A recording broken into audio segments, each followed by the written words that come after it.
Opening that bathroom door in the early morning changed my life in a way I could never predict. Steam curled around the edges as it drifted open, but before I could register what was happening, there stood Aiden, my 23-year-old stepson, just out of the shower, wrapped in a towel. Our eyes locked for a second that felt eternal. "Maya," he started, but my shocked gasp cut him off as I quickly pulled the door shut, my heart hammering against my ribs. I leaned against the wall, trying to steady my breathing. It was an accident, nothing more, I told myself. But the image lingered in my mind, refusing to fade. Who could have known that 24 hours later, our roles would be reversed in the most unexpected way? Or that a simple mistake would trigger something that had been silently building between us since he moved back home after college. I'm 42 years old, divorced for 3 years, and living with my stepson from my previous marriage, a temporary arrangement until he got settled in his career. I've always seen myself as responsible, level-headed.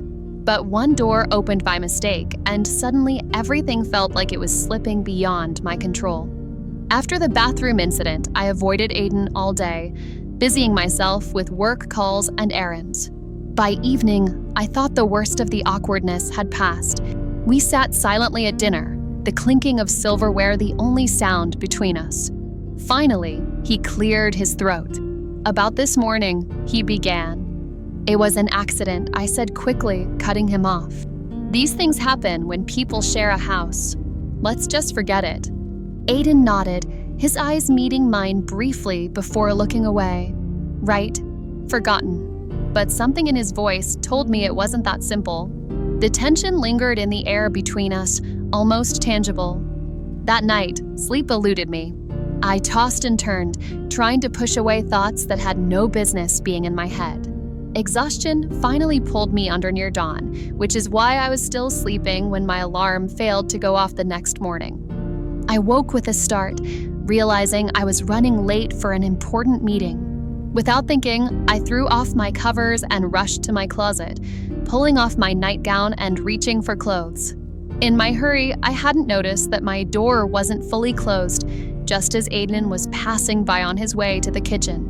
The creaking sound made me turn, and there he was, frozen in the doorway, his eyes widening. For a terrible, endless moment, neither of us moved. I stood there, caught off guard, feeling vulnerable yet surprised by the intensity in his eyes, a mix of shock and embarrassment. I'm sorry," he stammered, backing away quickly and pulling the door shut. My hands trembled as I quickly dressed, my thoughts racing. Twice in 2 days? What were the odds? It was just coincidence, I told myself firmly. But as I grabbed my briefcase and hurried downstairs, I couldn't shake the feeling that something fundamental had shifted between us. Aiden was sitting at the kitchen island, staring into a mug of coffee. He didn't look up when I entered. "I'm running late," I said, my voice unnaturally high. "There's a big client meeting today." "Maya," he said softly, finally raising his eyes to meet mine. "We should probably talk about." "Later," I cut him off again, grabbing my car keys. "We'll talk later." Throughout the meeting, I couldn't focus. My thoughts kept drifting back to the look in Aiden's eyes when he saw me. It wasn't just embarrassment or shock. There had been admiration and warmth. And worse, I couldn't deny the warm flutter that had risen inside me at that realization. This was wrong on so many levels. I had been married to his father for 8 years. I had watched Aiden grow from a teenager into a young man. I was his stepmother, for heaven's sake. But my marriage to Robert had ended years ago, and Aiden and I weren't related by blood. Still, the boundaries between us had always been clear until now. When I returned home that evening, the house was quiet. I found a note on the counter. "Gone out with friends. Don't wait up." Hey! I felt both relieved and disappointed. We needed to clear the air, but I had no idea what to say.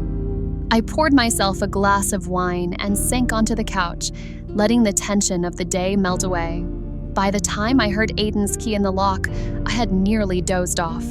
"You're still up," he said, sounding surprised. I straightened, smoothing my hair. I was just about to head to bed.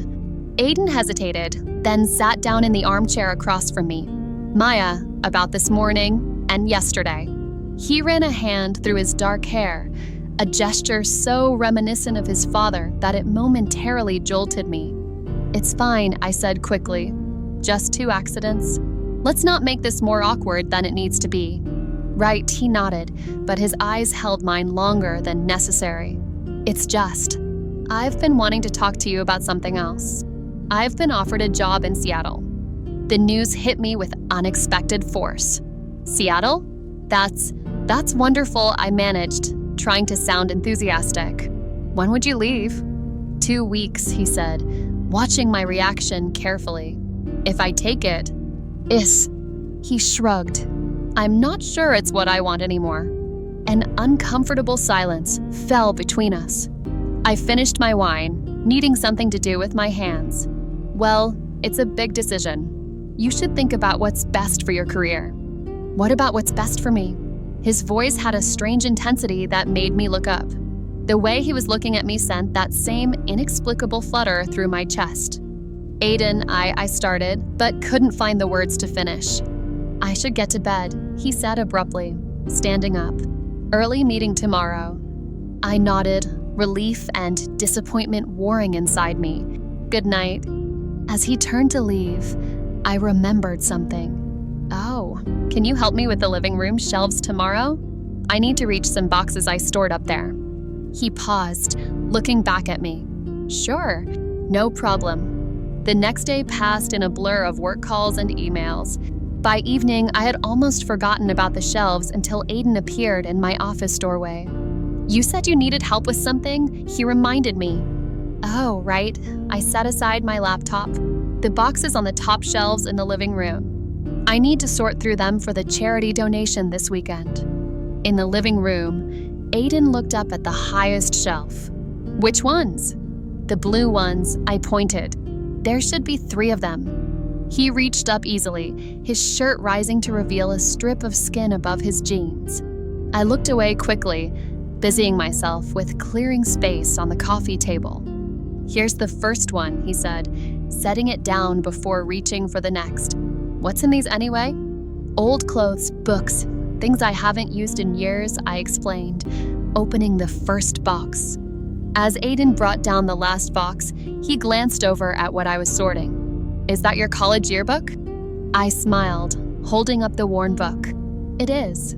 Hard to believe it was 20 years ago." "Can I see?" He sat beside me on the couch, closer than necessary, our shoulders almost touching. I handed him the yearbook, watching as he flipped through the pages until he found my photo. His eyebrows raised. "Wow, Maya," he said with a small smile. "You haven't changed much." "Flattery will get you everywhere," I laughed, feeling a blush creep into my cheeks. "It's not flattery if it's true," he replied, his eyes meeting mine with an earnestness that made my breath catch.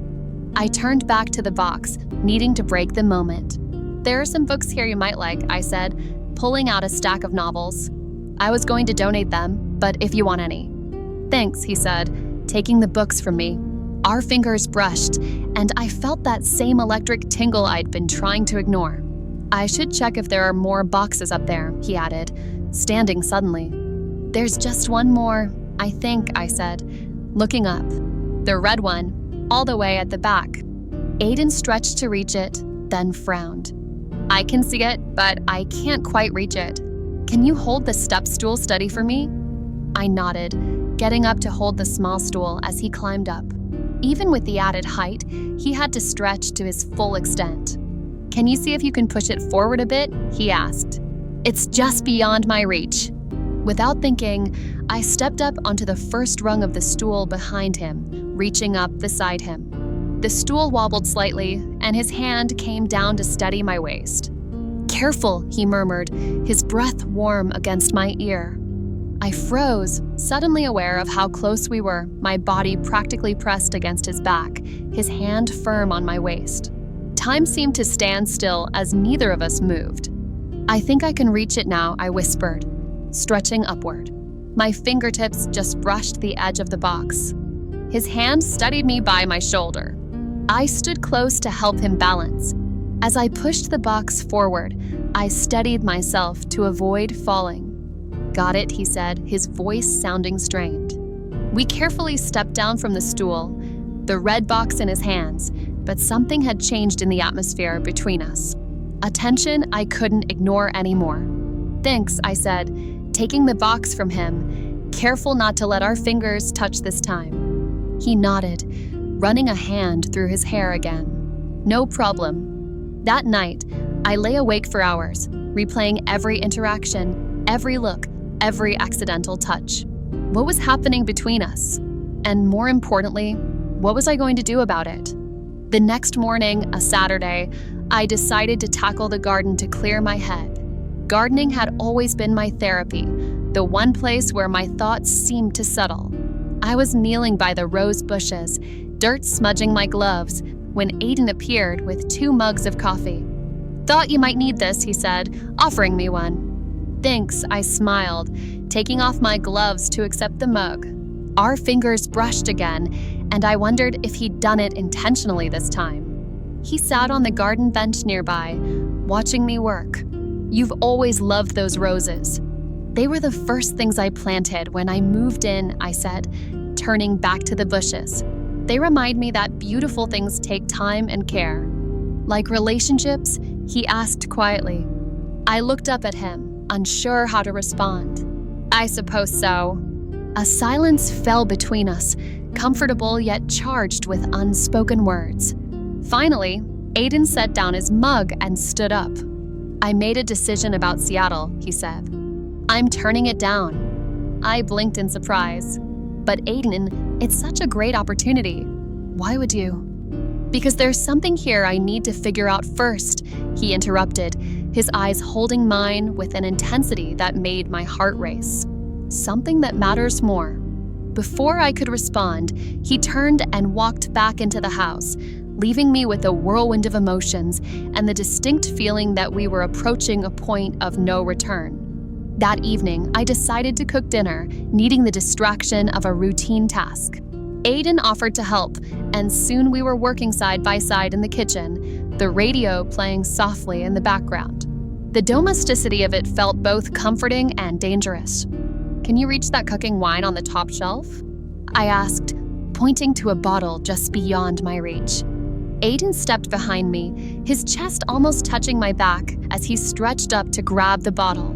"This one." "Yes," I breathed, not moving away as he brought it down. For a moment, we stood frozen in that near embrace, neither wanting to be the first to break away. "Maya," he whispered, his voice lower than usual. I turned slowly to face him, our bodies inches apart. His eyes searched mine, asking a question I wasn't sure I was ready to answer. "We should talk about this," I said softly. "About what?" he asked, though we both knew exactly what I meant. "This tension between us," I admitted, ever since those accidents. "Was it really an accident when you asked me to help with the shells yesterday?" he asked, his tone not accusatory but curious. "Or when you just asked me to reach for that bottle?" I felt heat rise to my cheeks. "I don't know anymore," I confessed. "I don't know what I'm doing, Aiden." His hand hesitated near my shoulder, and I didn't step back. "Neither do I," he said. "But I know what matters to me." The timer on the oven went off, startling us both. I stepped back, reality crashing back in. "The chicken," I murmured, turning to open the oven. Dinner was a quiet affair, the weight of our almost confession hanging between us. Afterward, as I cleared the plates, Aiden caught my wrist gently. "Maya, we can't keep avoiding this," he said. "I'm not a kid anymore, and you're not my mother. You never were. But I was married to your father," I reminded him. "A marriage that ended 3 years ago," he countered. "A marriage that was over long before that, from what both of you told me." He wasn't wrong. Robert and I had drifted apart years before we finally separated. There had been no betrayal, no dramatic falling out, just 2 people who realized they wanted different things from life. "What exactly are you saying, Aiden?" I asked, needing him to be clear. He stood up, moving closer until we were face to face. I'm saying that I haven't been able to stop thinking about you. Not just since I saw you the other day, but for months now. Maybe longer. My breath caught in my throat. Aiden, you don't have to say anything. He cut me off gently. Just think about it, okay?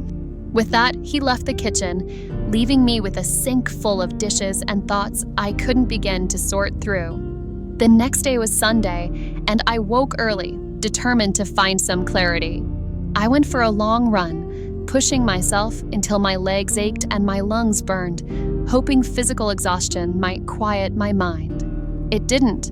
When I returned, Aiden was sitting on the porch steps, looking as though he'd been waiting for me.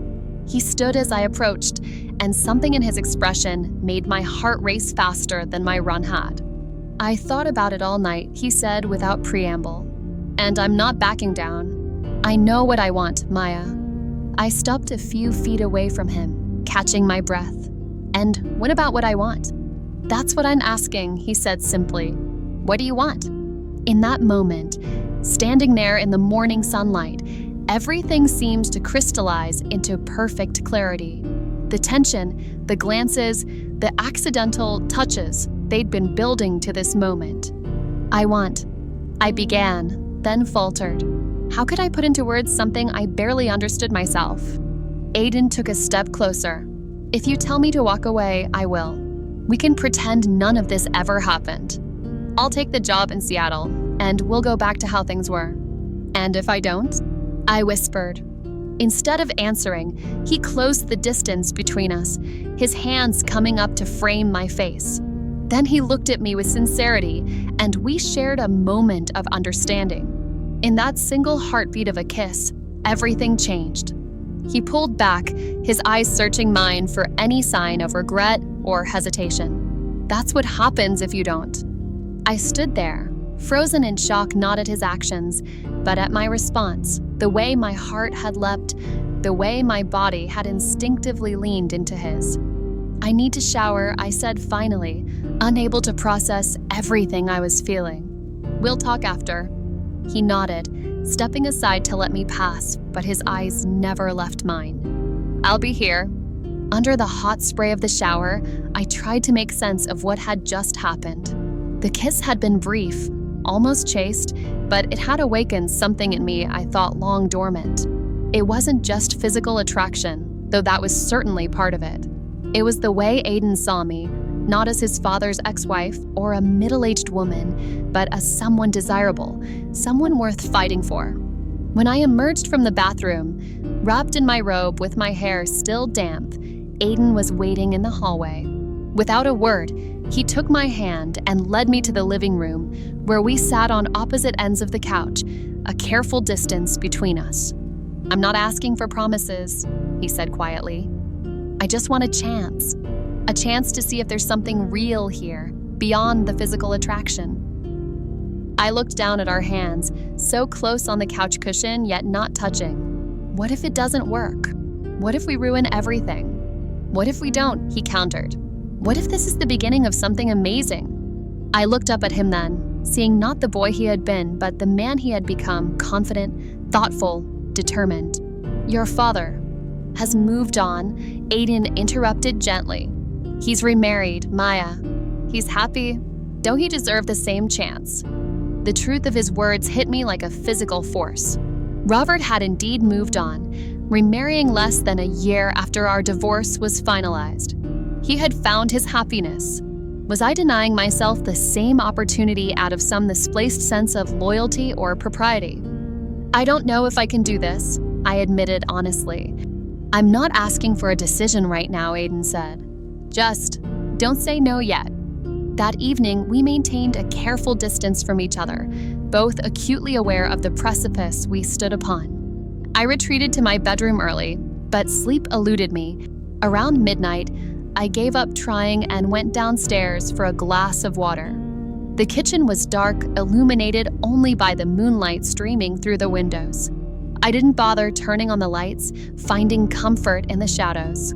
As I stood by the sink, sipping my water, I heard footsteps behind me. Couldn't sleep either? Aiden's voice was soft in the darkness. I turned to find him standing in the doorway, wearing only pajama bottoms. The moonlight traced the contours of his chest, and I found my eyes lingering longer than they should. "Too many thoughts," I replied, setting down my glass. He moved closer, stopping just a few feet away. "Same." The kitchen suddenly felt too small, the air between us charged with electricity. I could feel my resolve wavering with each passing second. "Aiden," I began, not sure what I was going to say. "I know," he said simply, as if he could read my mind. "I know it's complicated and messy and probably crazy. But I also know that what I feel for you is real. It's not just some fantasy or forbidden attraction. It's deeper than that." His words touched something inside me, a longing I'd pushed away for too long. Without consciously deciding to move, I found myself stepping closer to him. "I'm scared," I admitted, my voice barely above a whisper. "Me too," he confessed, reaching out to tuck a strand of hair behind my ear. "But I'm more scared of not trying, of always wondering what could have been." As his fingers brushed my cheek, something broke loose inside me, a dam of emotion I'd been holding back. I moved into his arms, and this time when our lips met, there was nothing gentle or hesitant about it. His arms held me gently as we stood close, sharing a moment of connection. We stepped back until I leaned against the counter, pausing to catch our breath decay, feeling the warmth of his skin beneath my fingertips. There was hunger in his touch, a need that matched my own. We stumbled backward until I felt the cool edge of the counter against my back. Aiden lifted me easily, setting me on the counter as he stepped between my legs, never breaking the kiss. My robe loosened, and his hands slid inside, warm against my sides. "Maya," he breathed against my lips, the word both a question and a prayer. "Yes," I whispered back, all doubt and hesitation vanishing in the heat of his touch. He took my hand, and we walked upstairs to talk privately. We sat together, sharing our feelings openly. As he laid me gently on the bed, moonlight streaming through the windows, I knew there was no turning back now. And for the first time in years, I didn't want to. Aiden looked at me with care, his presence comforting as we shared a quiet moment together. My last coherent thought was that some accidents are really beginnings in disguise. Morning light filtered through the curtains, waking me from a deep sleep. For a moment, I was disoriented, then the events of the night before came rushing back. I turned to find Aiden watching me, his expression a mix of wonder and concern. "Any regrets?" he asked quietly. I considered the question carefully, searching my heart for any hint of remorse or shame. Finding none, I smiled and shook my head. "No," I answered honestly. "You." His face broke into a relieved smile. Not a single one. As he pulled me into his arms, I realized that what had started as an accidental glimpse had revealed something far more significant, a chance at happiness I never expected to find. The path ahead wouldn't be easy, but looking into Aiden's eyes, I knew it would be worth it. Have you ever had a moment that seemed like a terrible mistake, only to discover it was actually the beginning of something beautiful?